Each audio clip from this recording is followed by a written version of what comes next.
আজকে রাতের ডিনার তোমাদের সাথে আমি শেয়ার করছি। আছে বিরিয়ানি, তো এটা কিনেছিলাম মায়ের জন্য। আজকে রাতে একদমই রান্না করতে পারিনি। এদিকে আছে বাড়া, কিন্তু আমার ছেলে ভাত খেয়ে নিয়েছিল, বাড়া বেশি খায়নি, অল্প একটু খেয়েছিল। আর এদিকে আছে ধোসা।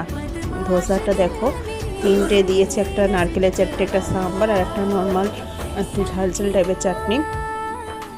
তো সাম্বারটাও খুব ভালো খেতে ছিল ওই দিনে, নারকেলের চাটনিটাও খুব ভালো ছিল খেতে, অনেকটাই গাঢ় ছিল নারকেলের চাটনিটা। তো এটা হলো সাম্বার।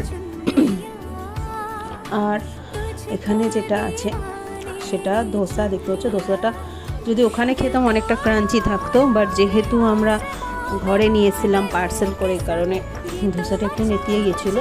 তো এই হচ্ছে আমাদের রাতের ডিনার। কেমন লাগলো ভিডিওটা অবশ্যই জানিও, ভালো লাগলে একটা লাইক করে দিও।